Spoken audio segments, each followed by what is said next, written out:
Hello friend, आज की जो सीरीज़ है काफ़ी इम्पोर्टेंट सीरीज़ है। अगर इसकी बात करें तो आज हम लेके आए आपके लिए वर्णमाला यानी अल्फ़ाबेट। अल्फ़ाबेट से बनने वाले क्वेश्चन काफ़ी इम्पोर्टेंट होते हैं तथा परीक्षा में इनका जो रेशो होता है वो भी अधिक होता है। तो चलिए आज इस श्रृंखला को एमसीक्यू टाइप क्वेश्चनों के माध्यम से देखेंगे, जिससे कि क्या होगा कि पेपर में आने यानी एग्जाम में आने वाले क्वेश्चनों को आप फाइट कर सकें। क्योंकि एमसीक्यू टाइप क्वेश्चनों का सबसे ज़्यादा बेनिफिट ये होता है कि वो बनते एक ही प्रकार से हैं। उनके ऑप्शनों को इधर-उधर घुमाया जा सकता है, बट उनका जो ऑप्शन है वो वही आएगा। ठीक है? टर्मिनोलॉजी को घुमा सकते हैं यानी क्वेश्चन की प्रवृत्ति को घुमा सकते हैं, और उठ के जो आंसर है वह वही रहेगा। तो चलिए स्टार्ट करते हैं आज का सेशन उसी मोटिवेशन कोट के साथ, जो आपको ऊर्जावान रखेगा तथा औरों से बेटर तथा अलग करने के लिए आपको प्रेरित करता रहेगा। क्योंकि हारा वही है जो लड़ा नहीं है। आप हार नहीं सकते हैं, क्योंकि आप क्या हैं, एक भारतीय हैं। भारतीय कभी हारता नहीं है, क्योंकि इसका गवाह कौन है? इतिहास है। तो चलिए स्टार्ट करते हैं आज की श्रृंखला, जो काफ़ी इम्पोर्टेंट हो जाती है। इसमें देखिए पहला क्वेश्चन, निम्न में से कंठ्य ध्वनियाँ कौन सी हैं? अगर कंठ से बोलने वाली ध्वनियों की बात करें तो वो हमारी हो जाती है क और ख। ये क्या है? कंठ्य ध्वनियाँ हैं। कैसे कंठ्य ध्वनियाँ हैं? क्योंकि का वर्ण जो है आपका कंठ से उच्चारित होता है, तो इसलिए का की टेबल में जितनी भी आती हैं पांचों वर्ड, वो सभी के सभी कंठ्य ध्वनियाँ हैं। नेक्स्ट चलते हैं, आधुनिक व्याकरण की दृष्टि से वह वर्ण का आपका वैशिष्ट है। तो वह वर्ण पूछा जा रहा है। ये क्वेश्चन काफ़ी इंपॉर्टेंट है, क्योंकि ये क्वेश्चन या तो आए हुए हैं या आने की जिनकी प्रबल संभावना है। तो वह वर्ण जो होता है आपका द्विष्टीय स्पर्श होता है, अल्पप्राण होता है, सघोष होता है और अनुनासिक होता है। तो आपका वह वर्ण को आपने जान लिया कि वो क्या क्या होता है। नेक्स्ट चलते हैं, का ग ज फा ध्वनियाँ किसकी हैं? तो ये आपका इम्पोर्टेंट क्वेश्चन हो जाता है। तो किसकी ध्वनियाँ हैं? तो ये अरबी और फारसी की ध्वनियाँ हैं। का जा का, जा, गा और फा। ठीक है, ये किसकी है? अरबी और फारसी की ध्वनियाँ हैं। चलिए नेक्स्ट चलते हैं, पाणिनि शिक्षा में ध्वनियों को वर्गीकृत करने के कौन से 5 आधार स्वीकार किए गए हैं? तो जो वो 5 आधार बताए गए हैं वह है स्वर, काल, स्थान, आपका है प्रयत्न और अनुप्रदान। ये हमारे 5 क्या है? यहाँ पे 5 ध्वनियों को वर्गीकृत किया गया है। हिंदी के स्पर्श व्यंजनों को 5 वर्गों के दूसरे और चौथे वर्ण होते हैं। तो यहाँ पे जो राइट आंसर रहेगा वो आपको बताना है, तो वो हमारा है महाप्राण व्यंजन। ठीक है, इसने पूछा है दूसरे और चौथे वर्ण होते हैं। तो दूसरे और चौथे वर्ण मैंने क्या कहा था इससे पहले वाली सीरीज में, कि इनको उच्चारित करने में हमें अधिक ऊर्जा की आवश्यकता होती है, यानी हमें अधिक सांस गहरी लेनी पड़ती है, यानी अधिक वायु का क्या होता है यहाँ पे दबाव रहता है। तो ये क्या हो गए? महाप्राण व्यंजन हो गए। वैसे भी आपके जो 25 वर्ण हैं उनमें दूसरा और चौथा महाप्राण वर्ण कहलाते हैं प्रत्येक लाइन का। चलिए हिंदी में मूलतः वर्गों की संख्या कितनी है? तो आपकी जो राइट आंसर रहेगा कि कितनी है वर्गों की संख्या, तो वो हमारी रहती है 52। ठीक है, 52 इसमें मूलतः स्वर हैं, 52 इसमें वर्ण है। स्वरों की संख्या कितनी है आप हमें कमेंट बॉक्स में बताएंगे, तथा व्यंजनों की संख्या आपकी कितनी है? वो हमारी 33 है, याद रखिएगा। अघोष वर्ण कौन सा है? तो आपका जो राइट आंसर रहेगा वो हमारा रहेगा सा। सा क्या है? ये अघोष वर्ण है। छा ध्वनि किसके अंतर्गत आती है? तो आपका जो राइट आंसर रहेगा वो रहेगा संयुक्त वर्ण के अंतर्गत आती है। जिन शब्दों के अंत में आ आता है उन्हें क्या कहते हैं? तो आपका जो राइट आंसर रहेगा कि उन्हें क्या कहते हैं, क्योंकि आ क्या है? अंत में पूछा जा रहा है, आता है, तब उसे क्या कहेंगे? तो यहाँ पे होता है अकारांत, क्योंकि आ का उच्चारण क्या कहलाता है? अकारांत। ई का इकारांत, उ का उकारांत। सारे उकारांत पढ़ेंगे तब हम इनका एक्सप्लेन मतलब डिटेल में करेंगे। इनमें से कौन सी ध्वनि अवधि में नहीं है? तो आपका जो राइट आंसर रहेगा कि कौन सी नहीं है, तो वो अवधि में नहीं है। निम्नलिखित में से कौन टा वर्ग नहीं है? तो आपका जो राइट आंसर रहेगा वो हमारा रहेगा माँ। हाँ, वो निम्नलिखित में से कौन सा टॉप वर्ण नहीं है? तो आपका जो राइट आंसर रहेगा वो रहेगा घा। घा क्या है? टॉप वर्ण नहीं है, क्योंकि टा की टेबल में नहीं आता। का ठीक है, क्योंकि ये किसकी टेबल में आता है? तो आपका ये आता है का वर्ण की टेबल में। नेक्स्ट चलते हैं सा स सा हा कौन से व्यंजन कहलाते हैं। याद रखिए ये काफ़ी इंपॉर्टेंट हो जाता है, तो ये संघर्षी है। सा से संघर्ष, ठीक है, इस तरह से आप इसे याद रख सकते हैं, सा से संघर्ष। ये दोनों साइज में आ ही रहे हैं, ये वाले और ये वाले बचाइए, तो ये हो गया संघर्षी व्यंजन। जिसके शब्द में आपको दोनों सा मिल जाए, यानी आपका ये सा और आपका ये सा, तो आपको क्या करना है, वही होगा इसका संघर्षी व्यंजन कहलाना। चलिए नेक्स्ट चलते हैं।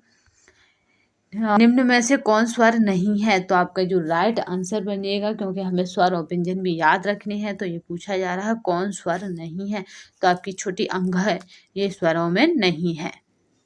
स्वर ध्वनियों के प्रकार होते हैं, तो आपका जो राइट आंसर बनेगा यहाँ पे कि कितने होते हैं, तो उपयुक्त तीनों होते हैं। ठीक है, दीर्घ, हास्य और लुप्त। लुप्त ध्वनि स्वनि उनको कहीं कहीं दिखाया नहीं जाता, बट हमारे ऑप्शन में है, तो हम तीनों को लेकर चलेंगे। हिंदी वर्णमाला में व्यंजनों की संख्या है, तो आपका जो राइट आंसर है वो हमारा है यहाँ पे 33 है हिंदी वर्णमाला में व्यंजनों की संख्या। अयोग्य वाह कहा जाता है, तो आपका जो राइट आंसर है वो हमारा इस आपका है विसर्ग को अयोग्य वाह कहा जाता है। निम्नलिखित में से कौन सा पांच स्वर है, तो आपका जो राइट आंसर रहेगा वो हमारा रहेगा अ। क्या है, ये पांच स्वर है। छा ध्वनि का उच्चारण स्थान है, तो आपका जो राइट आंसर है वो हमारा तालव्य क्या है, छा ध्वनि का उच्चारण स्थान है। हिंदी वर्णमाला में स्वरों की संख्या है, तो आपका जो राइट आंसर है वो हमारा है 11 होती है हिंदी वर्णमाला में स्वरों की संख्या। यार अलावा किस वर्ग के व्यंजन है, तो आपका जो राइट आंसर है वो हमारा अंतस्थ व्यंजन है यार अलावा। नेक्स्ट चलते हैं, अनुनासिक का संबंध होता है, तो आपका जो राइट आंसर है वो नाक और मुंह दोनों से होता है अनुनासिक का संबंध।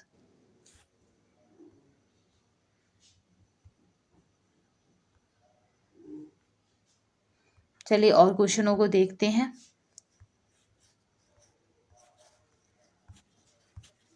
नेक्स्ट क्वेश्चन देखिए, आपका है तालव्य व्यंजन है, तो आपके जो तालव्य व्यंजन हो जाते हैं वो हमारे हो जाते हैं आपका यहाँ पे जो ऑप्शन के अकॉर्डिंग है, क्योंकि हमें तालव्य व्यंजन बताने हैं, तो ऑप्शन के जो अकॉर्डिंग बनेंगे तालव्य व्यंजन, उन्हें हम देख लेते हैं। थोड़ा जूम करते हैं इसे, जिससे कि आपको भी दिखे।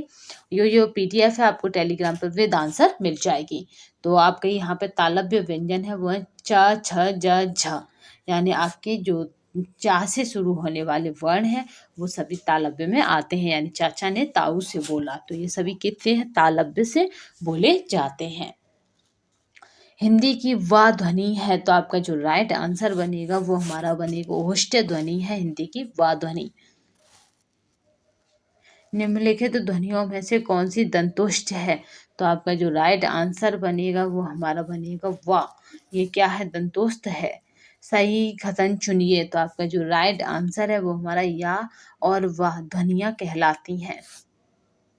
ठीक है, इसने पूछा है सही कथन चुनिए, यानी बाद बाकी सभी इसमें गलत ध्वनि शब्द हैं। वर्णमाला किसे कहते हैं, तो आपका जो राइट आंसर है वो है वर्णों के व्यवस्थित समूहों को वर्णमाला कहा जाता है।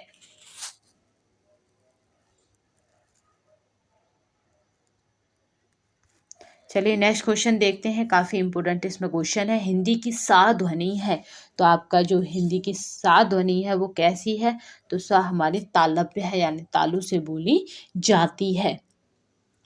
निम्नलिखित में से दंत ध्वनियां हैं, तो आपकी जो दंत ध्वनि है वो हमारी होती है ता।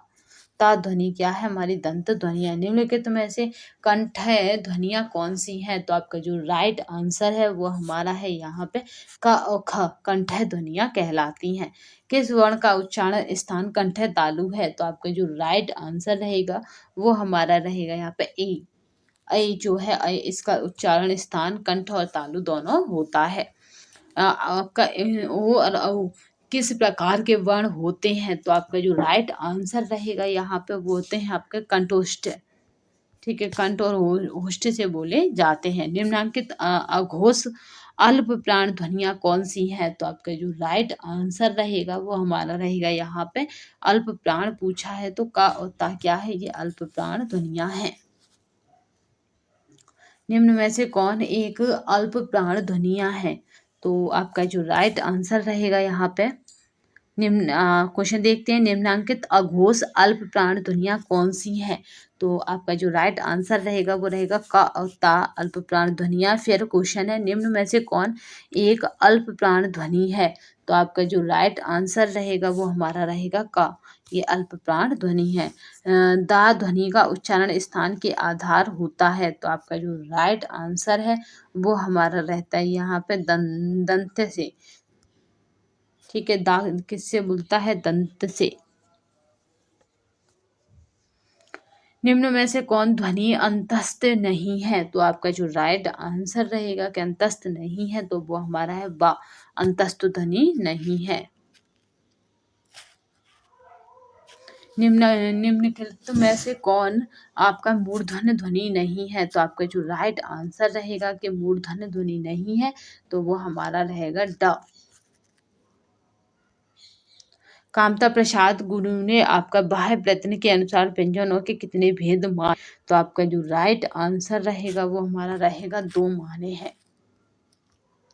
निम्नलिखित में से हिंदी की आपकी है कंठ ध्वनियाँ हैं। तो आपका जो राइट आंसर रहेगा वो हमारा रहेगा ह।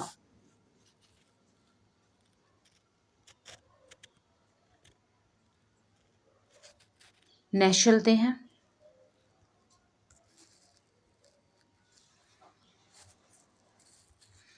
ठीक है, यहाँ पे कामता प्रसाद ने गुरु ने क्या कहा? बाह्य प्रयत्न के अनुसार व्यंजनों के कितने भेद माने हैं? तो याद रखिएगा जो व्यंजन के भेद माने गए हैं वो 2 माने गए हैं। निम्नलिखित में से हिंदी की कंठ ध्वनि है। तो आपका जो राइट आंसर है वो हमारा है यहाँ पे आपका कंठ ध्वनि है तो वो हा है हमारे कंठ ध्वनि। निम्नलिखित में से कौन सी व्यंजन ध्वनियाँ स्पर्श संघर्षी कहलाती हैं? तो आपका जो राइट आंसर रहेगा कि स्पर्श संघर्षी कहलाती हैं तो वो होता है च, छ, ज और झ। ठीक है, ये क्या है? स्पर्श संघर्षी हैं।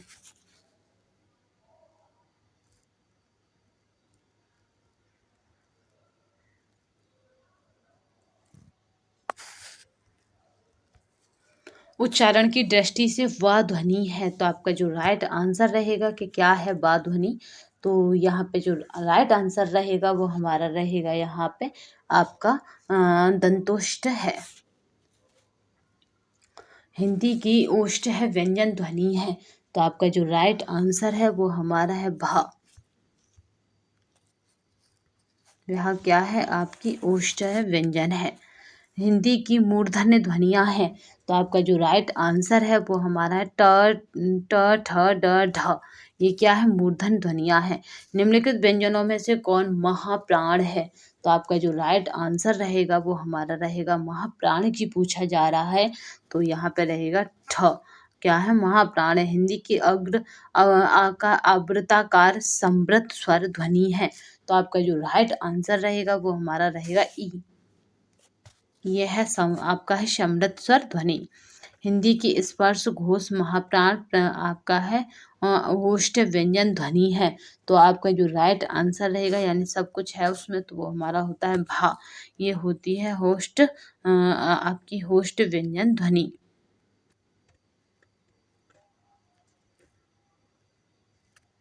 नेक्स्ट चलते हैं।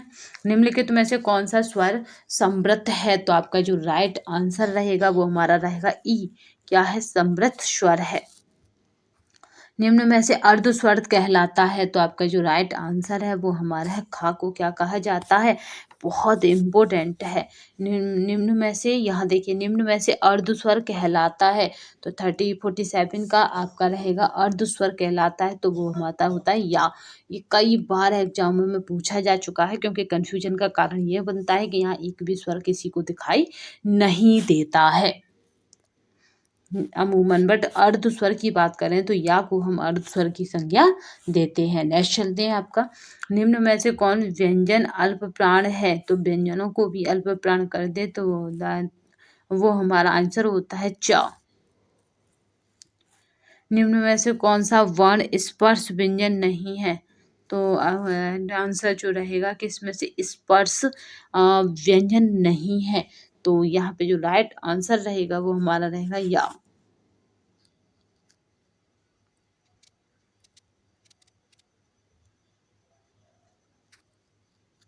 चलिए नेक्स्ट देखते हैं, मात्रा स्वर क्या कहते हैं? तो आपका जो राइट आंसर रहेगा वो है समरूप, यानी ग्राफिंग कहलाते हैं।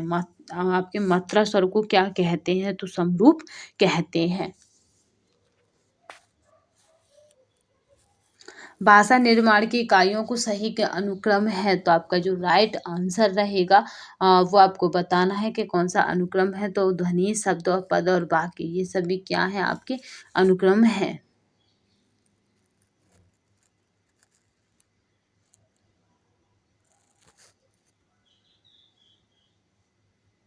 नेक्स्ट क्वेश्चन देखते हैं, अब ध्वनियों का सही अनुक्रम है, तो आपका जो राइट आंसर रहेगा वो हमारा कंठ, तालव्य, आपका है वर्ष, दंत और होष्ठ, ये सभी क्या है? अनुक्रम ध्वनियों के उच्चारित व्यंजनों के व्यंजन ध्वनियों का सही अनुक्रम है।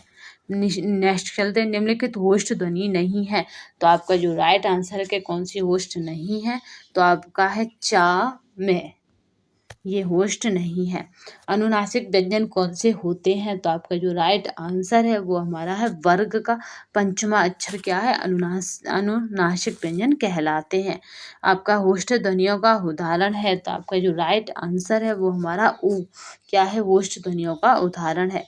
आपका श्री एक संयुक्त व्यंजन है जिसमें निम्न दो वर्णों को सम्मिलित किया जाता है, तो आपका जो राइट आंसर है वो हमारा सा और रा, अब इन दो वर्णों को सम्मिलित किया जाता है।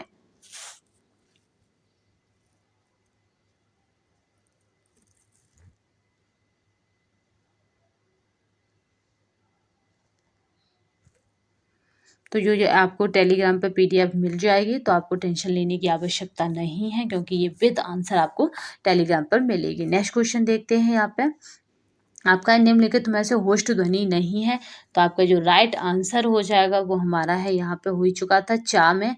अनुनासिक व्यंजन कौन से होते हैं? तो अनुनासिक व्यंजन वही होते हैं जिन्हें क्या है? वर्ग का पंचमा अक्षर अनुनासिक व्यंजन कहलाता है, जैसे हम एन से रिप्रेजेंट करते हैं इंग्लिश में। आपका है कंठोष्ठी ध्वनि का उदाहरण है, कंठ से तथा होठ से कौन है? तो ओ जो है कंठोष्ठीय ध्वनि का उदाहरण है। डी एक संयुक्त व्यंजन है जिसमें निम्न दो वर्गों को सम्मिलित किया जाता है, तो आपका ये राइट आंसर आपका जो राइट आंसर बनेगा यहाँ पे वो आपको बताना है कि दो वर्णों को सम्मिलित किया जाता है, तो वो हमारा होता है सा और रा को। नेक्स्ट चलते हैं,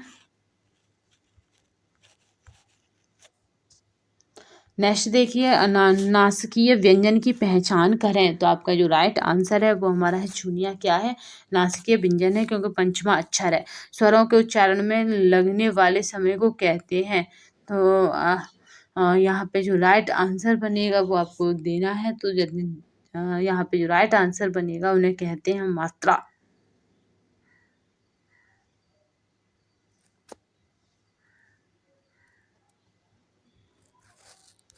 चलिए नेक्स्ट क्वेश्चन देखते हैं, स्वरों के उच्चारण में लगने वाले समय को कहते हैं, तो वो हमारा ये डाइट प्रवक्ता में आया है, तो यहाँ पे 58 का जो बनेगा वो हमारा मात्रा। निम्न में से कौन सा वर्ण सघोष महाप्राण व्यंजन है? तो आपका जो राइट आंसर है वो हमारा है, यहाँ पे पूछा वर्ण, तो आपका जो झंडा वाला झा, ठीक है, झा जो है वो क्या है? आपका सघोष महाप्राण व्यंजन है। स स स के अंतर्गत आते हैं, तो ये मैंने अभी बताया था कि इनमें स स आया है, तो यही सा जिसमें आएगा ऑप्शन में वही होंगे, तो इन्हें ऊष्म के अंतर्गत रखा जाता है। जब बात हो रही तीनों सा की, अगर हा आ जाए तो इन्हें क्या कहा जाता है? स्पर्शी व्यंजन कहा जाता है। नेक्स्ट चलते हैं, इनमें से अंतस्थ वर्ण है, तो आपका जो राइट आंसर रहेगा कि कौन से हैं अंतस्थ वर्ण? तो यहाँ पे रहेगा आपका वो हमारे यहाँ वा अंतस्थ वर्ण है। प्रश्न के आधार पर ला किस प्रकार की ध्वनि है? तो आपका जो राइट आंसर है वो हमारा पार्श्विक ध्वनि है। अधिक्षिप्त व्यंजन का उदाहरण है, तो आपका जो राइट आंसर है वो हमारा यहाँ पे रहेगा क्या उदाहरण है? तो ड और ढ आपके हैं उत्क्षिप्त व्यंजनों के उदाहरण हैं। संयुक्त व्यंजन नहीं है, तो आपका जो राइट आंसर है वो हमारा है यहाँ पे आपका जो श है वो संयुक्त व्यंजन नहीं है। श, श और ज्ञ, ज्ञ संयुक्त व्यंजन है। और ज्ञ किससे बनता है? का और सा से मिलकर बनता है, याद रखिएगा। भाषा विज्ञान की दृष्टि से ऊ किस प्रकार का स्वर है? तो आपका जो राइट आंसर है यहाँ पे पार्श्व संवृत स्वर है। ऊ नेक्स्ट चलते हैं, क्योंकि ये आया हुआ क्वेश्चन है ऊ का। हिंदी वर्णमाला में अंग अंग बड़ी अंग क्या है? यानी अंग और अंग है क्या है? तो याद रखिएगा ये दोनों ही हिंदी वर्णमाला की बात हो रही है, तो अयोग्य वाह कहा जाता है। निम्न में से कौन सा व्यंजन संघर्षी है? तो आपका जो राइट आंसर है तो वो रहेगा हमारा हाँ, क्या है? संघर्षी व्यंजन है। निम्न इनमें से कौन संयुक्त व्यंजन नहीं है? तो आपका जो राइट आंसर है वो हमारा फा संयुक्त व्यंजन नहीं है। निम्नलिखित व्यंजनों में से कौन सा संयुक्त व्यंजन नहीं है? तो आपका जो राइट आंसर है वो हमारा है सा संयुक्त व्यंजन नहीं है। निम्न में से कौन सा व्यंजन स्पर्श संघर्षी है? तो आपका जो राइट आंसर है वो हमारा है जा स्पर्श संघर्षी है।